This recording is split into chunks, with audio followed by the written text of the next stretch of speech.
Okay, here we go. Stand by. 3, 2, 1.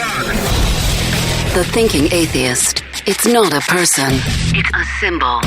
An idea. The population of atheists in this country is going through the roof. Rejecting faith. Pursuing knowledge. Challenging the sacred. If I tell the truth, it's because I tell the truth. Not because I put my hand on a book and made a wish. And working together for a more rational world. Take the risk of thinking for yourself. Much more happiness, truth, beauty, and wisdom will come to you that way. Assume nothing. Question everything. And start thinking. This is the Thinking Atheist Podcast. Hosted by Seth Andrews.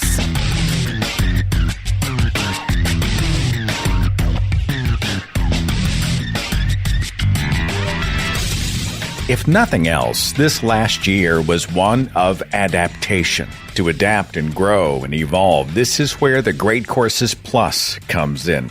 I've done a lot of writing in my life, and I've wanted to continue to grow that aspect of my life, whether it's emails or social media messages or whatever. Renowned writing instructor Dr. Allison Friedrichs has a series at the Great Courses Plus. It's called Written Communications, Being Heard and Understood. Some of this gets into the minefield of grammar and syntax, but the best part for me talks about how language builds relationships. To write in a way that gives voice to your voice, right? It's amazing. It's so useful. The Great Courses Plus has thousands of lectures like these, everything from doing your finances to astronomy to learning how to play an instrument. Ready anytime on any device and, of course, downloadable via the Great Courses Plus app. How will you grow this year? Sign up for the Great Courses Plus and find out. Visit my special URL, thegreatcoursesplus.com/Seth. You will get 14 days of unlimited access for free. You don't want to pass this up. So go now to thegreatcoursesplus.com/Seth. My guest today is friend and fellow activist Noah Lugeons. He is perhaps best known as host and producer of the Scathing Atheist podcast. He also co-hosts God Awful Movies with Eli Bosnick and Heath Enright. It's a great show where they take these really cheeseball religious films and review them on the podcast. And he's got his fingers and I don't know how many pies. He's spoken all around the world. He's written a couple of books previously, Diatribes, Volume 1 and 2, and he's got a new book out called Outbreak, A Crisis of Faith, How Religion Ruined Our Global Pandemic. Before we talk about the book, I got to talk about one of the most heartwarming rescue stories in the history of all rescue stories. How are the cats doing? Like, let's do the important stuff first. How are the kitties? Well, Obviously. Yeah, Peekaboo and Binky, they've been with me for, it's been almost a year and a half now. They were born under a vacant house next door to me. Slowly, my wife and I coaxed them in. They've been living on with us, like I said, for about a year and a half now. I wake up every morning with the two of them laying between my legs, and they're pretty happy to be alive. They're starting to get fat and chunky. So I was going to ask, are they the snuggle in your lap kind of cats? Or are they the sit on the counter and plot your demise kind of cats? Well, I don't think those are mutually exclusive. There's some overlap on that Venn diagram. No, they are the sweetest things in the world. Though we already had two cats, and the older cats, didn't take super well to the idea of a couple new kittens, but they're getting used to it now. Noah Lugeons is one of my favorite people in quote unquote the movement. He is one of those guys who's refreshingly honest, and he has a really sharp wit about him, but he's also kind and really cares. And I think that's sort of the temperature of the new book. Now, did you co-author it with attorney Andrew Torres of Opening Arguments, or did he write just the foreword? How involved was he? Well, so it was a team effort actually between him, myself, and my two co-hosts, Heath Enright and Eli Bosnick. I actually wrote the book. Andrew just wrote the foreword, but everybody had input on what we were trying to say, what examples we wanted to use, what style and what voice we wanted to use. It really was a collaborative effort from the beginning. In fact, it was Eli and Heath that outlined the book before I ever set finger to key. The book is called Outbreak, A Crisis of Faith, How Religion Ruined Our Global Pandemic. Explain the title. So the goal with the title was obviously to communicate what the book's about, but to also sort of take a step back from how serious a subject it was. We wanted people to know that while we're dealing with a serious subject and while we have a very serious point to make, it's not going to be a book that you can't laugh at. We wanted to make the title at least lighthearted enough to tell people that it's okay to giggle at this subject here and there, despite how dire it is. You talk in the book about how like 3/4 of American citizens profess some flavor of Christianity, and yet a much larger percentage don't actually participate in the religion. I think Daniel Dennett, the philosopher, used to call this belief in belief. Is that what you'd call it? Yeah, I think that's a fair assessment. Belief in belief. Like, do you think it's like a lapel pin that makes them feel superior? I mean, I guess it's probably not a binary answer. What's your perspective on belief in the United States? Well, more and more it's becoming less of a lapel pin and more of a get out of jail free card. The thing that people are clinging to at this point with Christianity is all the perks. We've got a Supreme Court that seems bound and determined to give them more rights than everyone else, to give them a right to discriminate that no one else has or should have, to give them the rights to ignore COVID restrictions that no one else has or should have. I believe that for a lot of people for a very long time, the reason most Americans were Christian is because it was the easy thing to do. It made you part of a club. It gave you a built-in social circle, et cetera, et cetera. But I think it's become more and more defined by its bigotry, by its willingness to accept antiquated modes of thought vis-a-vis other people, vis-a-vis minorities. And I think the Supreme Court is codifying that as quick as they can. I was asked on many occasions, when do you think we'll get an atheist president? I'm suspecting our answers on this are going to be the same, but I'll let you answer. How would you respond to that? Well, one day, do you think we'll ever have an atheist in the White House? What do you think? Well, I think we've had plenty of atheists in the White House. Yeah. Will we ever have an open atheist in the White House? Look, I never say never because the history of people saying never looks awfully silly. So who the hell knows? 100 years from now, maybe this country will be a bit more enlightened, and we won't cling to the religion as the same as we do. I very seriously doubt that you or I will ever live to see an atheist in the White House, or an open atheist in the White House, I should say. With a show with the word atheist in the title, I don't take it in the teeth as much, but people get pissed off when we talk politically. But I'm like, if you are a humanist, they force you to engage. Yeah, I mean, when Trump was first elected, we had a couple of people, leading up to the election. And it was weird leading up to his election because none of us really took it all that seriously, the possibility that he would be president. So immediately after his election, we had a bunch of listeners saying, hey, can you talk about something else? You guys have been talking about nothing but Trump here. This isn't a politics podcast.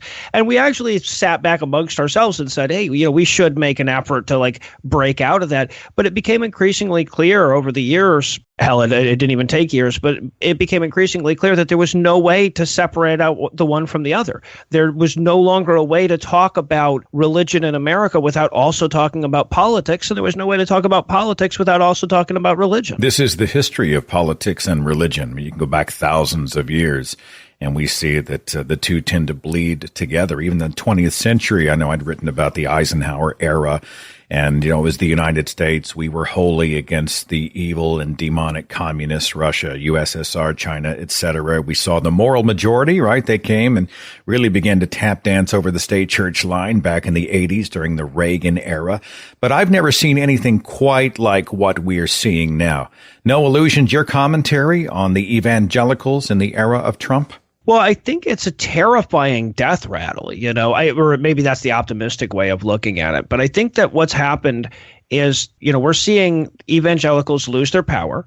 They're losing their majorities. They're losing their political sway. They're losing their, the reason the Supreme Court is codifying all of these new privileges for religion isn't because we've decided to give religion more privileges. It's because they need to be codified now. As my friend Andrew Torres is fond of pointing out, if you or I decided we were going to give a glass of wine to a 14-year-old girl Sunday morning, we'd get in trouble. But nobody ever bothered to say, it's okay for a priest to do it because no one had to say that.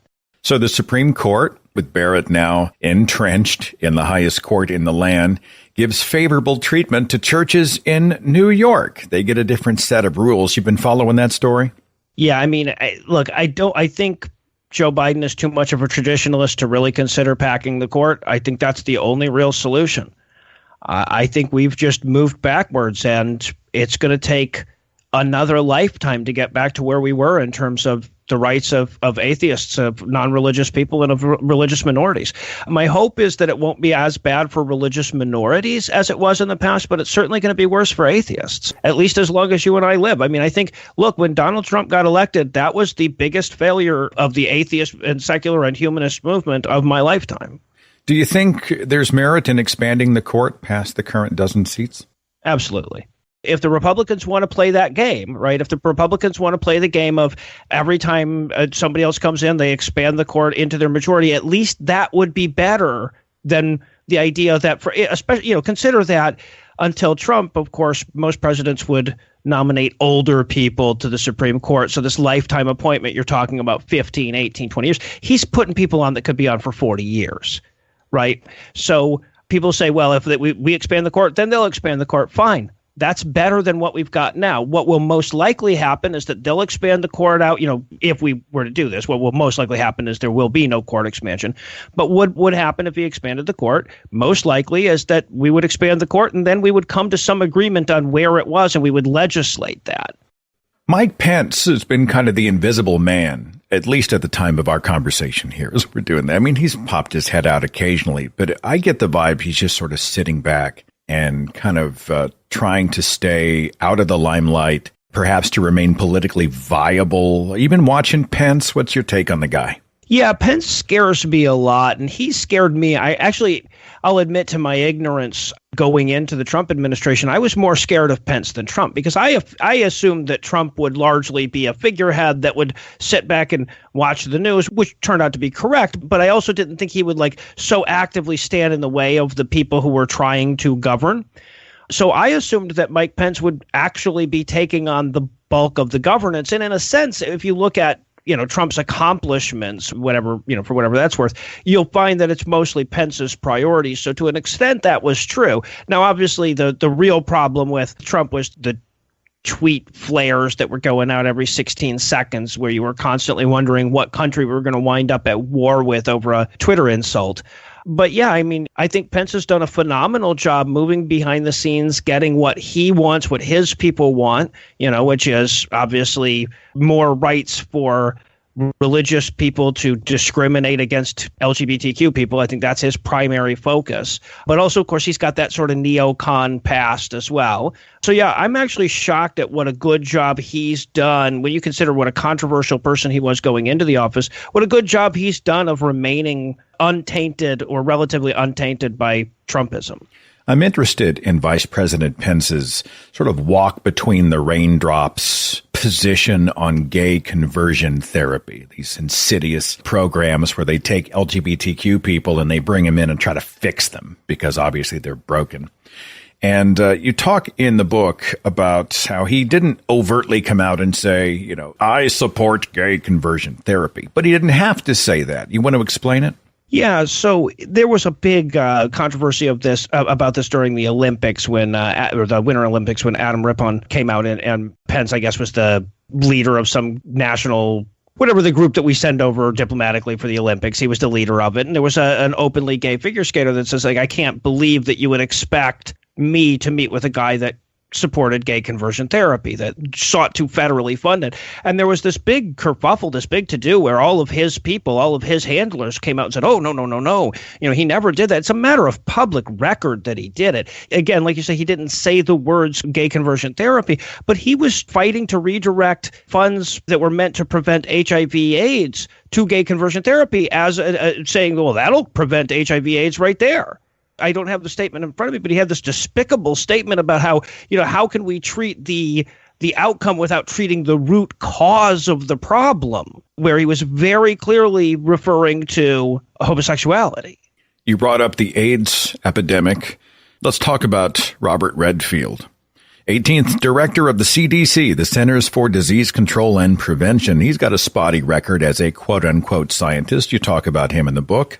Yeah, I believe it was Foreign Policy magazine that when he was nominated said, ran the headline, "Come meet Trump's new public health quack." Wow. Right? That's a real encouraging sign for the leader of the CDC. Now, of course, when that happened, we had no idea how important that role was going to be relative to other CDC directors in the past, right? Like, this is the time when we most in the history of America needed a good head of the CDC. And what we got instead was the guy that evangelical Christians like, the guy who had been a virulent homophobe publicly a number of times, the guy who had come out repeatedly against using condoms as a first line of defense against AIDS and HIV spread in Africa.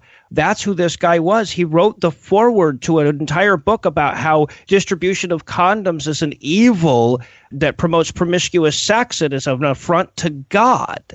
That's the man who's, again, him and Mike Pence, the two people ostensibly leading our response to this global pandemic. How the hell could this possibly have gone right?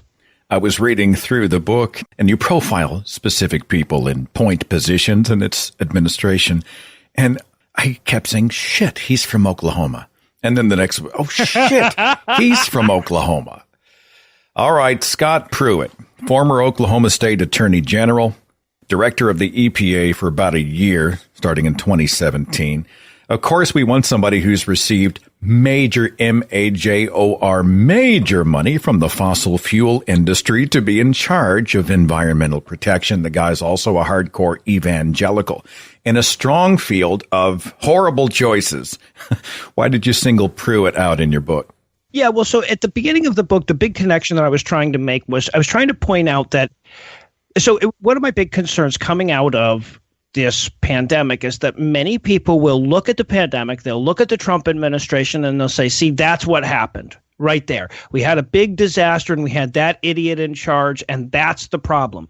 But that's not the problem. That's a symptom of the problem. The problem is that we have so much religious leadership. We have so many religious qualifications for leadership, and that so many people are willing to prioritize religious faith, which again in modern day America basically means, do you hate all the right people, over the ability to actually do the job. And so Scott Pruitt, like you said, could not be less qualified. He was literally getting major infusions of cash to his campaign from the fossil fuel industry when he was running unopposed. Right? That's the guy we're talking about. But like you said, he's got the evangelical bona fides. He's anti-abortion. He's anti-LGBTQ. And that mattered to these people way more than whether or not he had qualifications. Don't get me wrong. For whatever reasons, evangelicals seem to kind of have some antagonism towards Earth itself. They don't seem to be big fans of the environment. Well, a lot of what I see is kind of a Christian dominionist theology. God gave us the land and the resources. It's arrogant for us to think we could ever permanently adversely affect the earth, or it doesn't matter anyway because God's going to come and wipe it out and we're all going to go to heaven. I mean, they've got sort of an out that they have excused. We have dominion and it's temporary, so who gives a shit? Right. Yeah, exactly. It's disposable and it's my disposable. Yeah. But that's just the thing, is that I don't think that the average evangelical Christian actually wants more polluted water or worse air for their children, or, more disease or anything. But they're willing to take that if that means that they can get the guy in the position that is anti-abortion, is anti-LGBTQ, is pro-Jesus. And when those qualifications become twisted in that way, there's really no hope for us to have rational responses to disaster. I've seen that in my own zip code. There are people who would reject Donald Trump in their own lives. They'd never put up with it in a husband, a son, a neighbor, a friend, a spouse, whatever. But because he is on what they consider to be the right side of a single issue, in many cases, usually it's abortion, it becomes a conversation stopper, I think even a thought stopper. Well, he's going to protect life. All other considerations are secondary, as long as he is not out there endorsing what they call the murder of babies. It's interesting, Noah, just a digression. I had a conversation with someone who was talking about how that at the moment that the egg and the sperm get together, there is this moment of conception and a human being is created. And of course, reproductive education is not huge in the church. And I said, well, If you believe in an intelligent designer, and you take into account that about half of all fertilized eggs are ejected from the female body without coming to term, that would make God the most prolific abortion doctor in the history of the world. And they kind of looked at, they kind of cocked their head like a dog, like, like they'd never even heard of it before. Yeah, well, you know what's so frustrating to me is that we all see this as this, as a problem that is intractable, right? Like this will always be a thing, but it hasn't always been a thing. Like you and I are both old enough to remember a time when it wasn't quite the hot button issue that it is now, right? Like, I mean, just barely. I guess maybe you weren't because you were raised so deeply in the religious world, but like, you go back to the late 70s, early 80s, and it was not this divisive issue. It was largely seen as a Catholic issue. Even in the diagrams and the propaganda that they would distribute, they would always just show like an almost fully formed baby, Mm-hmm. And then you got Trump, and he's on the stage in front of the State of the Union. In fact, talking horror stories are coming out of his mouth about the ripping apart of babies in the operating room. And it's a fear culture. Fear is a powerful motivator for the easily frightened. Yeah, I mean, one of the greatest examples I've ever seen of that, of course, one of the shows that we do is God Awful Movies, where we break down all these old Christian movies, and we talk about the propaganda that's floating inside of them. And there was one called, I believe it was called Unplanned. It's the story of Abby Johnson, is that her name? The anti-abortion activist that used to work for Planned Parenthood and comes out and tells these ridiculous horror stories that have been repeatedly disproven. And in that movie, there's a scene where we see like an ultrasound of a baby being aborted. And I say baby because it is not a fetus, right? It's a fully formed, like you say, fully formed baby. And it's basically like doing dive rolls to get out of the way of the little vacuum cleaner and stuff. It's fighting, doing karate and stuff, like desperately clinging to the walls. It's such a ridiculous image.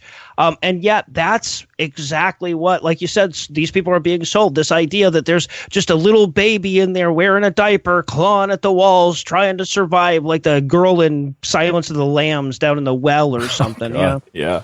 Well, we find that there are trends among how people think, and we find that people who tend to be more easily frightened, they are less exposed to the world, they are more comforted by things like walls and tribal symbols, etc. They tend to lean into MAGA conservatism. It's a simpler world, right? There's good and there's evil, and there's black and there's white, and there's right and there's wrong, and there's God and the devil. Then, as a result, anybody who disagrees with them, if they are on the side of God, the rest of us are the devil. This, of course, explains QAnon and the attraction of these wild conspiracies. Your take on QAnon, Noah Lugeons. You've been watching this circus play out? Oh, wow. The thing is that I've been watching it for so long, though, because I was into all the weird conspiracy theory crap long ago in an embarrassing past when I would have told you I was a Wiccan if you'd asked my religion. And I, like, even up through 9/11, like, I was embracing the conspiracy mindset. And I think it was 9/11 that sort of pushed me over the edge, where I was just like, okay, this is way too serious for us to still be playing this silly game. But obviously that wasn't enough of a trigger for a lot of people. And like you said, it appeals to this simplicity of narrative. That's what people want. People don't like, in the real world, there aren't good guys and bad guys. I mean, there are bad people, but everybody's the hero of their own narrative. And, generally speaking, people who are against abortion, like you say, they're not as misogynistic, or they're at least not consciously being misogynistic with it. They are concerned with the lives of unborn babies and the lies they've been told, just in the same way that people who are pro-abortion aren't in favor of aborting as many fetuses as they can, the way that it's often sold in the pro-life side of we're not drinking the blood of ground up fetuses or whatever it is that they're accusing us of. But that nuance is no fun. It's no fun to have an enemy with nuance. It's more fun to have this simplistic, dumbass Saturday morning cartoon narrative of good versus evil. Back to Oklahoma, Jim Bridenstine. He's another Bible banger out of my state, former state representative. Of course, he should be appointed to head NASA. I'm reminded of when he's a climate change denier. He goes into NASA. Took him 4 weeks of showing him the data, and finally he reversed his position. Oh, you know what? Well, maybe the climate is changing, and then he put an asterisk on it. But you spend a little time on old Jim Bridenstine in the book, right? Yeah, it blows me away. And again, the point that I'm trying to make in the book here is that the qualifications for leadership have been perverted, because that's one place where I think virtually all of us just assume we set all the political shit aside and put the smartest person we have in charge of it, right? It's rocket science. It's literally rocket science. You'd like to think, in the same way that you would think that a Christian would go into a surgery and say, well, all that matters to me is that the best heart surgeon is operating on me. I don't care if he voted for Biden. You would think that they would do the same thing with rocket science, and it turns out you'd be wrong on both fronts, most likely. This brings me to my next point. We're watching the Georgia runoff at the time of our conversation, right? The impending runoff. And so I just came together with a bunch of people, I think maybe even including, I don't know, were you involved in the big cognitive dissonance fundraiser? Was I involved? We had the record half hour. Oh, well, excuse me. I came on after opening arguments, and Andrew and Thomas they came up with some obscene number, and I had to follow that. And, I found myself just bowing in their general direction, But people ask us, Warnock is a Democrat, but he's also a pastor. Raphael Warnock, the Reverend, out of Atlanta, Georgia. He's running against Kelly Loeffler. She's a Republican. She's part of Trump cult and generally an awful person. And the stakes are huge because after the November 3rd election, we saw 50 Republicans elected to the Senate, 48 Democrats, and now we have these two in play in Georgia for the runoff. So if you see the two Democratic candidates win, now you've got a 50-50 tie in the Senate, the tie-breaking votes coming down to the VP, which will be Kamala Harris. So all eyes right now on Georgia. And there are some people who see the label pastor in regard to the candidate that we support, right, Reverend Warnock, and they think, what the hell is wrong with you? And I'm just going to let you answer the question. Why support a pastor for public office? Well, I'd like to think that the fact that his opponent is actively trying to involve the state in a lawsuit to overturn the will of the people and appoint a president that the people rejected would be enough. If that wasn't enough, I'd like to think the fact that his opponent is a person who, upon hearing how bad COVID was, sold a bunch of stock rather than telling her constituents. Or his constituents, actually, both of them, Perdue and Loeffler, did that, as it turns out. But look, if I get to choose whoever I want for my senator, I'm probably not going to choose a pastor. If I get to choose from what's available, I'm going to choose the person who seems to most align with humanist values. And in this instance, it happens to be a pastor. Look, if Raphael Warnock decides to get in there and say, well, you know what, I want to make the Bible the state book and I want to give Christians all kinds of new privileges, I'm going to vote his ass out of office. And he knows I'm not just among his constituents, but by the time this is over, I'll have raised over $60,000 for his campaign. We're actually doing a second fundraiser for him and Ossoff in a few days. So I'm not opposed to people being religious. I don't care if people are religious. I'm opposed to them forcing their religion into my government. And there's nothing that I've seen out of Raphael Warnock that suggests that he's going to do that. And beyond that, if he did, he's part of the Democratic caucus, which almost certainly, given its makeup, wouldn't allow for it. Noah Lugeons, co-author of Outbreak, A Crisis of Faith, How Religion Ruined Our Global Pandemic. COVID provides kind of the heart of the book. What's your explanation, do you think, for COVID conspiracies? So when the Newtown massacre happened, I had a lot of people on my Facebook page who were, those old high school acquaintances that sort of glommed onto you when Facebook was young. And a lot of them are very pro-gun because I went to high school in Georgia. They're very rah, pro-gun, gun rights matter more than anything. And obviously, when you see a bunch of kindergartners slain because of the thing that you fought for politically, you have to do one of three things. Either you have to change your position, which is very difficult for people to do. You have to admit to yourself that you think that this thing is more important than the lives of children, than the lives of babies, as we saw there, or you have to fashion a whole new universe for yourself where you have no guilt. Right. And God knows Christians are real good. They've got some practice at fashioning up new universes where they have no guilt. And so that's what we saw. And that's what we're seeing with COVID as well. The reality of it is your guy screwed up, the guy that you voted for and fought for and went to rallies for and everything else. He screwed up. He lied to you repeatedly. He kept saying it was going to go away. It was a non-event. So you can either change your mind, admit that you care more about, whatever it is that you think you're getting out of Trump than you care about the lives of 300,000 Americans and counting, or you have to make up a new reality where you have no guilt. I'm reminded of that quote, when an honest man is shown that he is wrong, he will either cease to be wrong or he will cease to be honest. In relation to the Supreme Court in New York, do you think churches ought to be prosecuted for holding these super spreader services? You think we ought to, fine them or worse? What do you think? Absolutely. Absolutely. In a perfect world, anybody, they would be facing the exact same fines that you and I would be facing if we decided to set up a giant orgy. You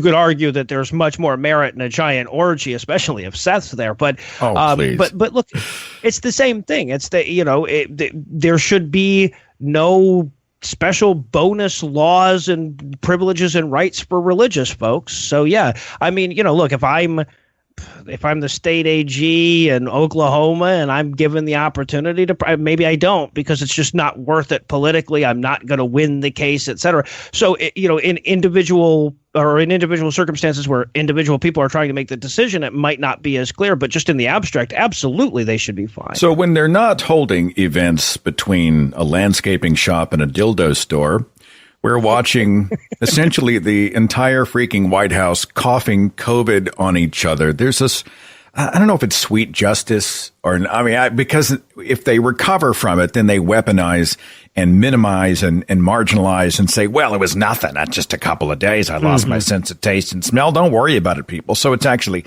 it's not a good thing. But I did find a little bit of schadenfreude at the beginning when Giuliani and McEnany and everybody else is getting it. Trump gets it. Did you feel any of that? What's your take? I felt the same, but I tempered it with exactly what you're talking about, that fear that, boy, I'll tell you what, if they recover from it, that just makes it all the worse. And of course, they have the top-notch medical care that the average American lacks. So, odds are very much in favor of them recovering. Ours is a culture primed for conspiracy and apocalyptic thinking, right? And people often ask me, well, why does it matter if people hold a religious belief personally? If they want to believe in magic, that's a personal choice. And my thinking is that if they are already primed from their earliest years or whenever to believe the unbelievable, then they go out and participate in society. It makes life harder for everybody. Absolutely. I think you said it exactly right when you were talking about Michael Cohen's book. Donald Trump is a guy who doesn't have any respect for or belief in any religion. As much as I hate to claim him, I guarantee you that he's, as I say in the book, he's an atheist to the extent that he himself is not a god. So when you present something that's untrue like that, you just leave it, lay it around. Anybody who has a low enough bar of morality can pick that up and do some terrible shit with it. I'm sure you've joked about it before. I joke about it all the time about how, hey, look, if I was really as bad as these Christians think, I'd pretend to believe in their shit and take 10% of their money. If you and I publicly recanted and said we'd found Jesus, we'd be on the circuit tomorrow, right? Oh, yeah. If we were unscrupulous, we could probably cash in. But back to the book, it's kind of an interesting challenge when you're writing a topical book at a time when headlines are changing by the second. You type a sentence, something happens, you go back and retype it, something happens, you go back and retype it. There's never really a good time to release it. No, look, when I first sat down to start writing this, I assumed, as I think many of us did, that we were looking at a 2 or 3 month really weird period where we were going to be in these semi-lockdowns and everything, and then we were going to emerge from it and rub this sun out of our eyes and look on a whole new world and think, well, what the hell just happened, right? So when I started writing it, I assumed that the COVID, or at least that that one large spike would be behind us and possibly a second spike in the future, right? I didn't expect for a second that we would just continue to be at that rate of infection all year. As much as I hate to admit it, my imagination couldn't even move to a place that dire. Who was it who said that it's a bizarre thing where MAGA Americans say that they're unafraid, so they'll go out without a mask, but they have to carry a gun to Starbucks. I don't get right. that. 309, hi. Thanks for waiting. Who's this? This is Jacob, Seth. Hi, Jacob. You're on with Noah Lugeons. Comment or question? I agreed with your joke. If you guys were to recant and everything, you could make tons of money. I wonder what we'd name the church. Could we start a religion? Like a fresh religion? Noah, you said you actually sort of hypothesized what a religion might look like? Yeah, well, so when I was a younger man, before I kind of just gave up the ghost quite literally and became an atheist. Boy, that's a great term for becoming an atheist, isn't it? Yeah. At that point, I had started to construct what I called pangeantheism, which was this effort to take all the universal aspects of religion and meld them together into one religion. It's like the hippiest thing you could imagine. What I eventually found that there were no universals in religion, and so the whole project fell apart, and also became a really interesting inroad to atheisms, because I was able to say to myself, essentially, wow, there's not a single thing I can find that all the religions agree on. Not one thing. So I will make you this guarantee, though. If we start a religion and you give us your tithe, we will ensure you are blessed in the afterlife. I mean, you're not going to get it till after you're dead, but I'll just make that guarantee right here. Well, I'm fine with that. All right. Well, nothing wrong with that. May the Lord bless you and keep you. And thanks for calling. I appreciate it very much. You're welcome. Bye.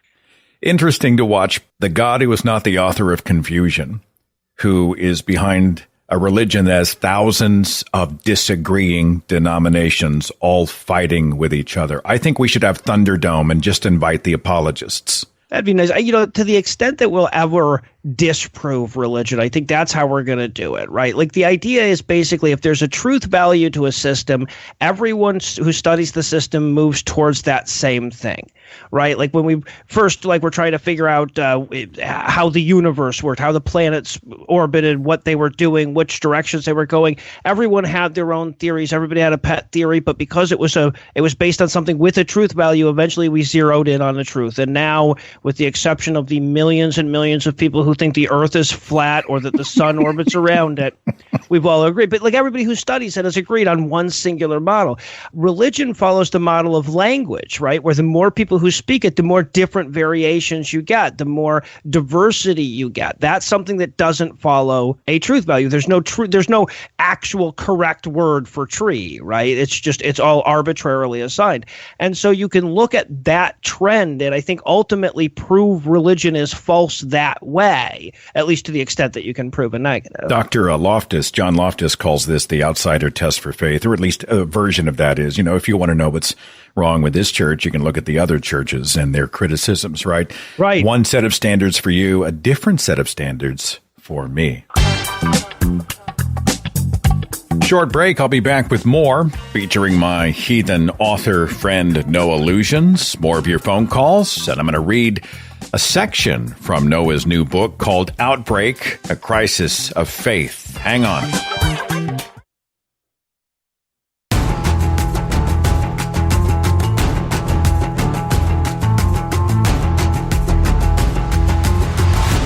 My patrons get this broadcast totally commercial-free, and they get it a couple of days early. Thanks so much for your support at patreon.com/Seth Andrews.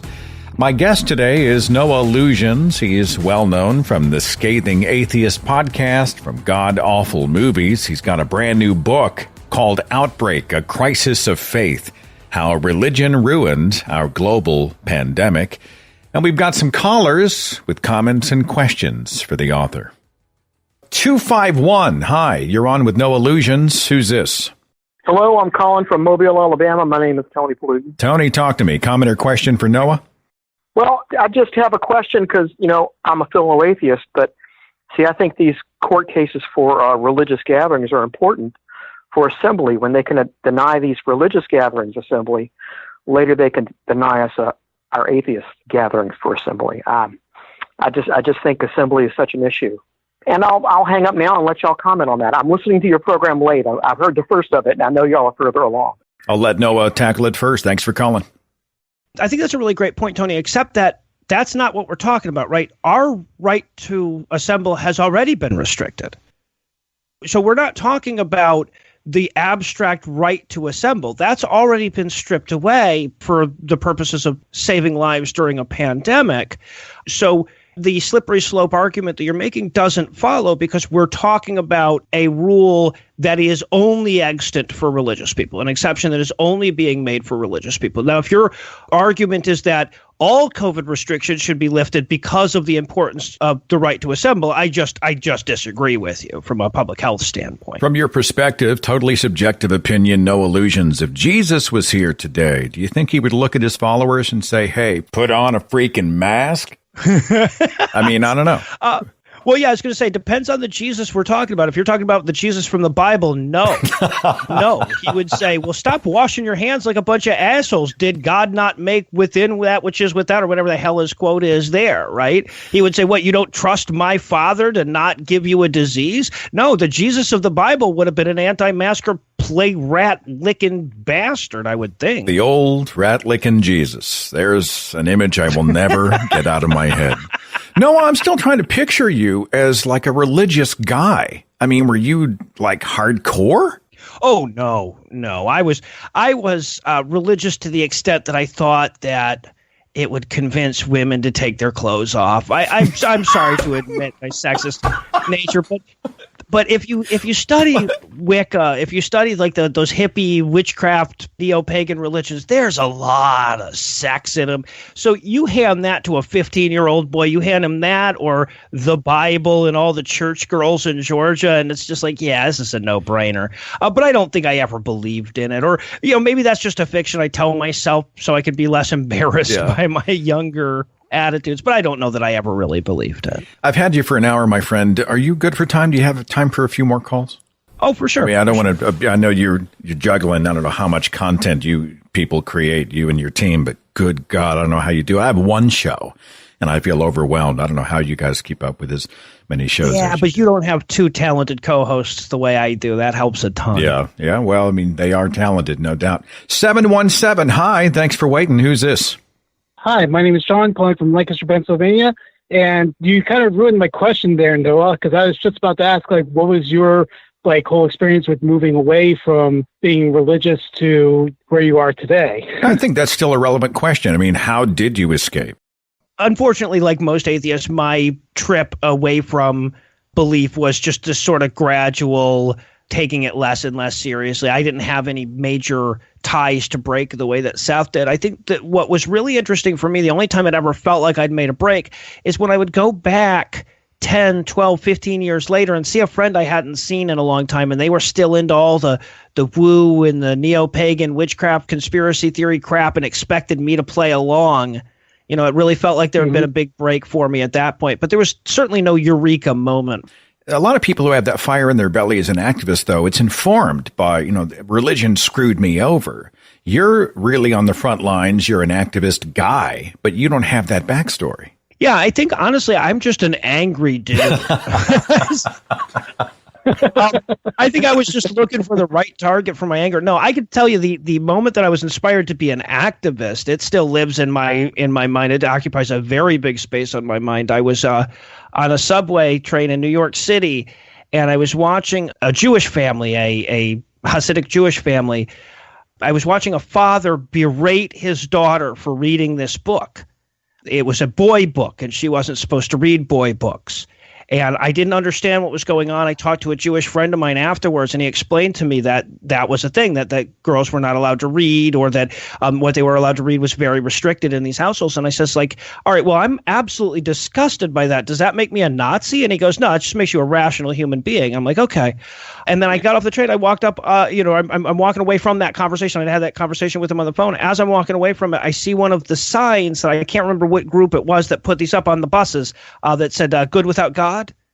This was during that campaign in New York. I saw that sign and I thought, holy shit, that's what the world needs. The world really does need people who are as angry as I am right now taking religion to task for that. And that, I think, is more than anything the moment that made an activist of me. But with your upbringing and such, like with your choice to move away from religion, did you fall out with your immediate family at all? No, I don't think so. My family wasn't particularly religious. My family, my parents got a little more religious after I had left home, but they were the kind of Christians that when you asked them questions, they would use heaven and Jesus as answers, but they never took us to church. I appreciate the call, my friend. Thanks for calling. No problem. Thank you very much for putting me on. You guys have a good day. You bet. 504. Thanks for waiting. Who's this?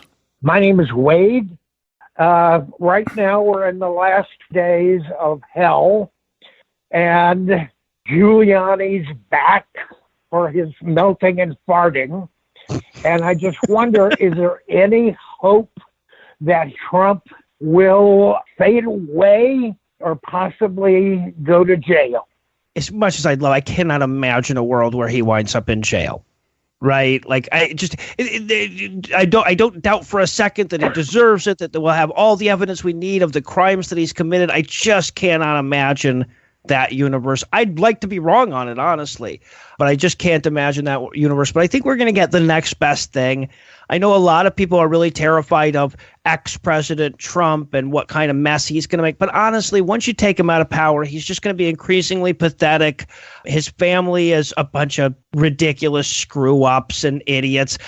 I honestly believe that the Republican Party cannot move away from him fast enough. They'll do everything in their power to delegitimize him once he's out of power.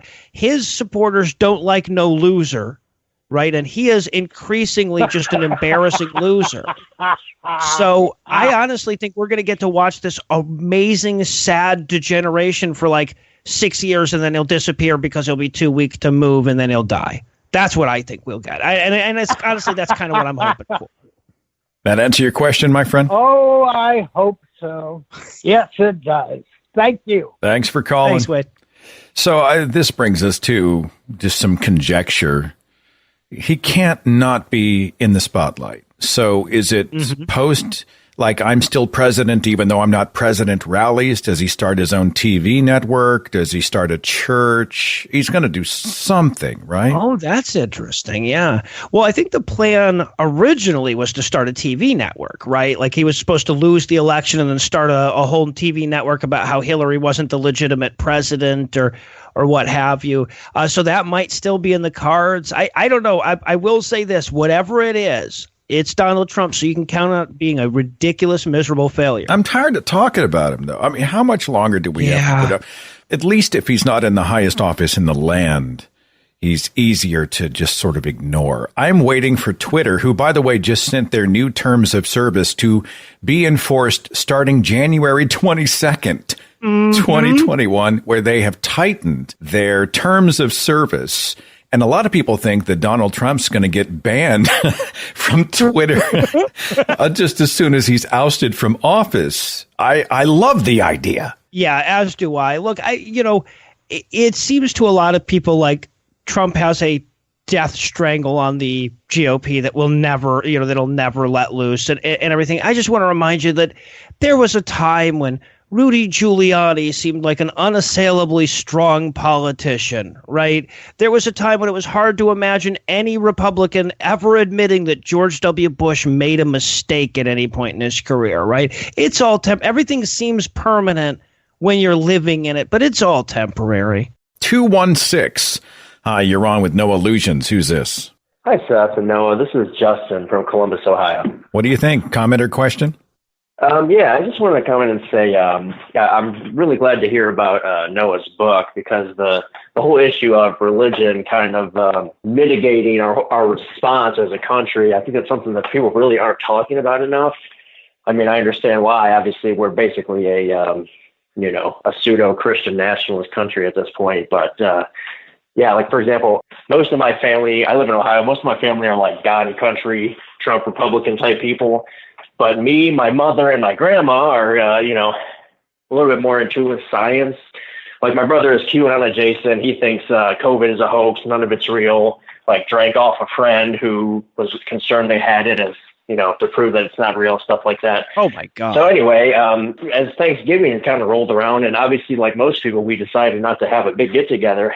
And somehow I ended up basically being like the liaison between the members of the family that think that's kind of bullshit and then we should have something, and then the other members of my family that are thinking, no, obviously this makes sense. And it's so frustrating not just be like, no, you just say no, we'll say a prayer, we'll go to church. That's not good enough. Like, that's not enough to protect you. And it's not just about you, because you making bad decisions affects everyone else. And it's just so frustrating trying to like reason with people like that. So I just want to say I'm looking forward to the book. Hope to read a lot more about it, and just wanted to hear what your thoughts are. Yeah, man, that's a shitty place to be. My wife has been in the same place, right? So my family is generally speaking 99%, I think, pretty much all on board with no. We're going to be sensible. Normally, we go to my side of the family for Thanksgiving, and we do it in either Texas or Illinois, right? And everybody flies in from 19 different places. And this year we were like, obviously, we're not going to do that. My wife's family, though, is a lot more on the side that you're talking about of like, no, this is all a hoax. It's not that big a deal. And they have guilted her relentlessly since Thanksgiving for us not having been there. So I feel for you. I don't know what the solution to that is, but I certainly feel for you there. My grandma, she's the one that usually hosts all the big family get-togethers, and she's in her late 70s, and I have my cousins and whatnot saying things to her, and I'm like, what is wrong with you? Like, I don't care what you believe. If she decides for her own safety and for everyone she doesn't want to do this, why would you, like, pick a fight about that and try to tell her, no, you're wrong in what you believe. You've been brainwashed. It's just so frustrating. Yeah, I don't know what the solution is, but it's good to know that at least there's other people that are of the same mentality. So thank you for taking my call. Thanks for calling. I appreciate it. It's like Stephen Hassan, the cult expert. He was saying that, one way that you'll never talk somebody out of a cult is to look them in the eye and say, you're part of a cult. Right? I mean, it just doesn't work that way. But it is tempting. You just want to reach over, grab them by the shoulders, virtual shoulders where it's safe, where you're distanced, and say, what's wrong with you? I want to encourage everybody to support Noah's book. Andrew Torres wrote the foreword. It's called Outbreak, A Crisis of Faith, How Religion Ruined Our Global Pandemic. And with Noah's permission, I'm going to read just a small segment from the book and give you a sample, and I will link to it in the description box. Now, talk to me about this audiobook. It's happening, right? Yes. Yeah. The audiobook is in the process of being processed. It's a mess, but hopefully we're hoping to have it out by Christmas. So we should have it out long before this episode goes to air. So who are you narrating it? Yes. And I narrate the part that I wrote, and then Andrew narrates the foreword. I was going to say that would be like a crime against humanity if you didn't narrate your own stuff. Like, I don't know about you, but when I go in and do an audiobook, I know how I want it read. Like, the control freak in me couldn't subcontract it out to somebody else, right? Do you feel that when you go into the studio? Like, I know where the emphasis is. I know how I want to read it, right? I don't know. Like, honestly, Seth, if I had your voice, maybe I would feel that way. But honestly, like, the whole time I was doing it, I was like, I wish Seth was reading this. Jesus Christ. Don't even start with me. Noah Lugeons. You're a good man. I'm going to put that link in the description box. Outbreak, A Crisis of Faith, How Religion Ruined Our Global Pandemic. All my best to you and your family and in your work. Be safe out there. We'll talk soon, okay? Sounds great, man. Thanks. All right, I'm going to read you part of Noah's book. Let's take a short break. I'll be right back, and we will do that very thing. Hang on.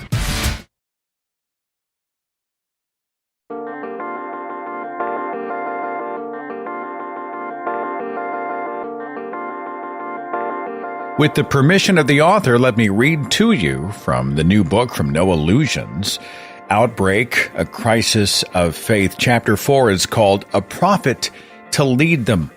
And he starts with a quote from a pastor or ministry. It says, "It is our belief that this ministry is called to serve people globally, to literally change the world according to the Great Commission.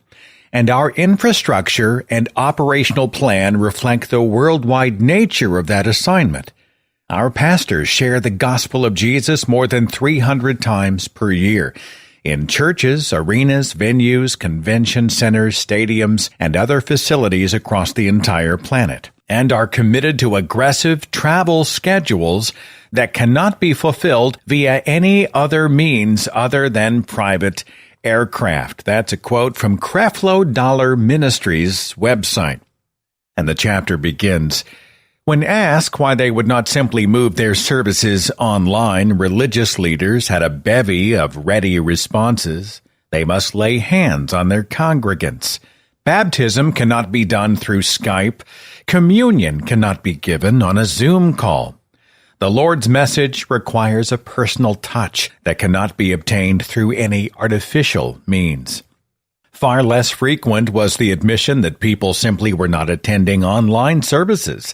A poll by the American Enterprise Institute taken in late March, at a time when almost 90% of churches had suspended in-person activities, showed that only 28% of Americans attended a remote worship service. The number that normally report weekly church attendance is considerably higher. According to Pew's most recent religious landscape study, it's typically 36%.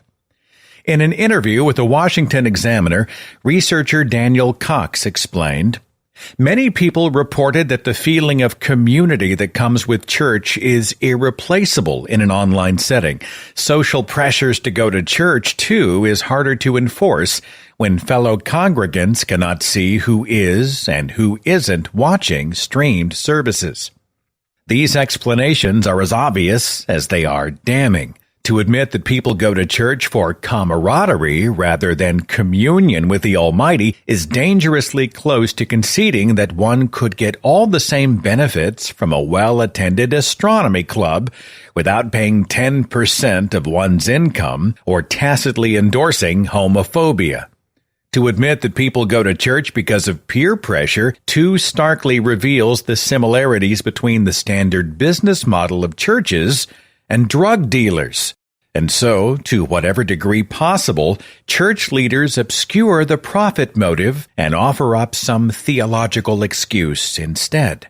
Of course, it's possible that many, most, or even all of these preachers are genuine in their ecclesiastical pretexts and honestly believe that continuing on a business model that has been proven to be more profitable also serves a metaphysical purpose. I'm no more capable of burrowing into their inner thoughts and discovering their true motivations than anyone else. All we have available are their words and their actions. But very often that is all an objective mind needs to reach a conclusion. Take the example of the New Birth Missionary Baptist Church in Lithonia, Georgia. When senior pastor Jamal Bryant took over the church in 2018, his inaugural sermon promised renewal. Quote, "No matter what pit they try to throw us in, God always throws us a trampoline for us to be able to bounce back." Their new pastor's inability to think of a more sensible metaphorical aid for God to offer a person in a pit was the least of the church's concerns. The church was founded by homophobic televangelist Eddie Long, who excelled at growing the church's congregation, but not at managing its finances. His exorbitant salary led to a 3-year Senate investigation regarding the legitimacy of the church's tax-exempt status. And predictably, upon his death from cancer in 2017, it was revealed he had left his church with debts totaling around $30 million. Bryant was tasked with turning the church's finances around, and in coronavirus he saw an opportunity. At the end of March 2020, his church announced that it would be serving its community by turning its parking lot into a mobile health ministry and offering drive-through testing for people that feared they might be carrying the novel coronavirus at the heart of this epidemic. In all, New Birth Missionary Baptist intended to test 1,000 residents in the Atlanta suburb over a 2-day period at $150 per person.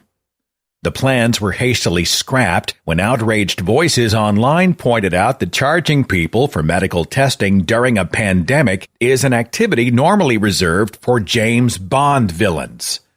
The act was made even more heinous as Bryant had made it clear that his target was low-income residents. According to the Atlanta Journal-Constitution's original write-up, Bryant said there are so many people of color living on the margins without adequate access to health services or little to no health issues that this was the right thing to do. When it comes to testing, these people are, quote, pretty low on the totem pole. Of course, one might defend Bryant by pointing out that people who gave him money would have at least wound up with the coronavirus test, which is more than most churches would offer for the same amount. Many preachers were simply thrilled to learn that so many of their gullible clients were about to receive a $1,200 windfall. And the book's referring to the government payout or the stimulus to help people during the pandemic.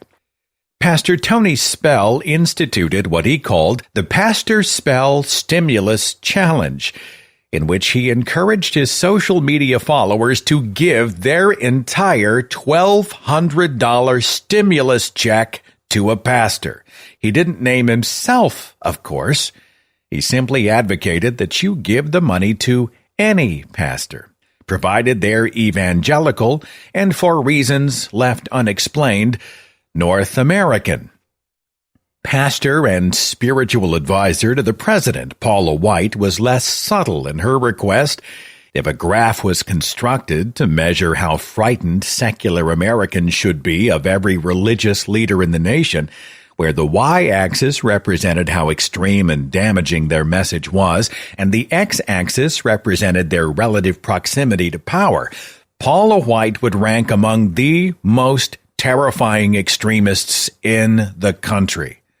A prosperity gospel televangelist, White made her fortune promising visions from God in exchange for donations to her ministry. Hers, like Eddie Long's, was among the ministries under the microscope by Republican Senator Chuck Grassley for allegations of financial mismanagement in the late 2000s. Unsurprisingly, Paula White refused to cooperate with the investigation. When White was announced along with 5 other ministers as part of Donald Trump's inauguration, some of the harshest criticisms came from within the Christian community. Southern Baptist leader Russell Moore tweeted, "Paula White is a charlatan and recognized as a heretic by every Orthodox Christian of whatever tribe." The denunciations eventually reached such a fever pitch that White felt the need to go on CNN and defend herself against charges of heresy, apostasy, adultery, charlatanism, and drug addiction. But bolstered by her longtime personal relationship with Donald Trump and her pretend doctorate, White became a key advisor to the president in the Office of Public Liaison, where she is tasked with advising the administration's Faith and Opportunity Initiative. Given the extraordinary profit margin on visions of God and the lax standards of this White House in terms of conflicts of interest, White felt no obligation to divest from her megachurch to take on this role. And thus, a key advisor to the president has a day job wherein people hand her money for no tangible exchange in goods or services. Unsurprisingly, White treated the outbreak of the COVID-19 pandemic as a boon. On March 17th, she hosted a half-hour Facebook prayer session, wherein she reassured concerned Americans that the Bible can help them through the trying times ahead, especially if they gave her money. Quote, "Churches do so much, not just from a humanitarian standpoint, but the greatest thing we do is bring spiritual truths that transform. What we do as ministers of the gospel is so vitally important because every single day we are a hospital to the sick. Not necessarily the physically sick, although we help take care of that. Many churches have health centers, etc., but we are a hospital for those who are soul sick, those who are spiritually sick, because we bring forth the Word of God, and we bring forth truth that gets deep down in your soul in a way you think and feel about things. Maybe you'd like to sow a $91 seed. And that's just putting your faith with Psalm 91, or maybe $9, or whatever God tells you to do. Don't forget, now is not the time to abandon your covenant with God. It's a time that you go deeper. Stand with your pastor. 2 days later, Paula White once again addressed her followers at a church service, giddy with excitement. Not only were electric companies allowing payments to be deferred, but even the IRS was extending the normal tax deadline by several months. Apparently, Paula White's ministry lacks the compassion and beneficence that the IRS is known for, as she made it clear that they still needed your money. We have to pay insurance. Our insurance is like $5,100 here, and it's like, that's a lot of money, you know? And so I always say, we're a smaller ministry, but we have a big impact. 2 days after that request, U.S. initial jobless claims rose from 282,000 to 3,283,000. He gets into a segment here in the book I'm going to skip past, where he talks about a specific group of ultra-Orthodox Jews who were pitched an amulet that was supposed to prevent or even cure COVID-19, and people were paying obscene amounts of money for it. Then I skip down and he says, ultra-Orthodox enclaves in semi-theocratic nations don't have a monopoly on religious cures for COVID-19.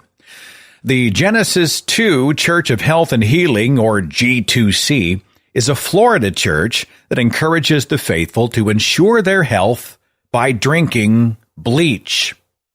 Even before Donald Trump's now infamous conjecture that injections of disinfectant might be used to clean the lungs of COVID-19 patients, the G2C was promoting nearly that exact treatment for diseases ranging from Alzheimer's to multiple sclerosis. The specific product they promote is called Miracle Mineral Solution, or MMS. It is an industrial bleach that has been embraced by some wings of the alternative medicine movement as a panacea. This belief is at least widespread enough that the FDA felt the need to issue a nationwide warning against drinking industrial bleach that begins with the words, "If you're drinking Miracle or Master Mineral Solution or other sodium chloride products, stop now." It goes on to warn, quote, "When mixed according to package directions, the ingredients become a strong chemical that is used as bleach.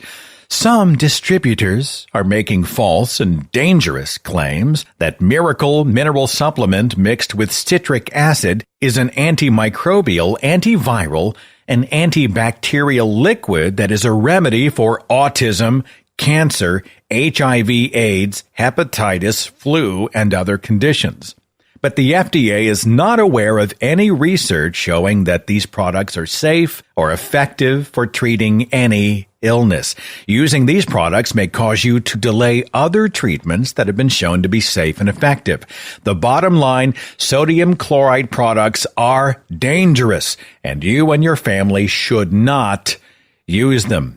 MMS consumers are drinking bleach." Of course, by presenting the product as a sacrament and the promoter as a church, the G2C has somewhat tied the FDA's hands. They can wave their hands above their heads and scream, "Drinking bleach can kill you, and even if it doesn't, it's still drinking bleach." But they can't directly prevent G2C from suggesting otherwise. That's not to say that the federal government is entirely powerless. When G2C specifically claimed that MMS could treat and prevent coronavirus, federal prosecutors stepped in, pointed out that all MMS prevents is hydration, and convinced a judge in Florida to order a halt to at least that end of their sales pitch. But the folks at G2C weren't the only religious leaders who discovered that the miracle cure-all they were already promoting also treated COVID-19. People who grew up before the 80s will remember Jim Bakker as the host of the PTL Club, or Praise the Lord Club, and the man who sat next to Tammy Faye Bakker's eyelashes on television. Bakker skyrocketed into national notoriety when it emerged he was paying hush money to church secretary Jessica Hahn to keep quiet about an alleged rape. While this scandal would be enough to force Bakker into resigning from the ministry in disgrace, this was only the initial descent in his fall from grace. After a 16-month federal grand jury probe, Bakker was indicted on 8 counts of mail fraud, 15 counts of wire fraud, and 1 count of conspiracy. He would later be convicted on all charges. He would ultimately serve 5 years in prison before returning to the incredibly forgiving world of televangelism. Despite still having that fresh, new fraud conviction smell, he was welcomed back into the fold, finding a ready bevy of accomplices as he settled back into the trade of terrifying the elderly with lies. His new program, The Jim Bakker Show, was focused on the looming apocalypse and the need for a long-term supply of freeze-dried victuals that would surely accompany it. Lucky for the viewer, Bakker also sold giant buckets of apocalypse food. And from that point, the book goes further into Jim Bakker and his hawking of COVID-19 cures. He still mixes a lot of this with apocalyptic language, but that's just a sampling from the wonderful new book by Noah Lugeons. It's called Outbreak, A Crisis of Faith, How Religion Ruined Our Global Pandemic. It's well written, it's well defended, it's wildly entertaining, and it is simply spot on. The link to purchase the book in the description box of this broadcast. And as Noah said, the audiobook should release in the coming weeks. I know that Audible has had more than its share of production delays. They're saying it's because of COVID. Normally it takes 2 weeks from submission to get an audiobook out. And lately, I think the production period has gone up to 3 months from submission to getting it out. And I'm sure he's frustrated, but it's coming. The link is in the description box. Thanks to Noah for being part of the show. Thanks to you for being a part of the family. Be safe out there. I'll see you back here next time. Follow The Thinking Atheist on Facebook and Twitter for a complete archive of podcasts and videos, products like mugs and t-shirts featuring the Thinking Atheist logo, links to atheist pages and resources, and details on upcoming free thought events and conventions. Log on to our website, thethinkingatheist.com.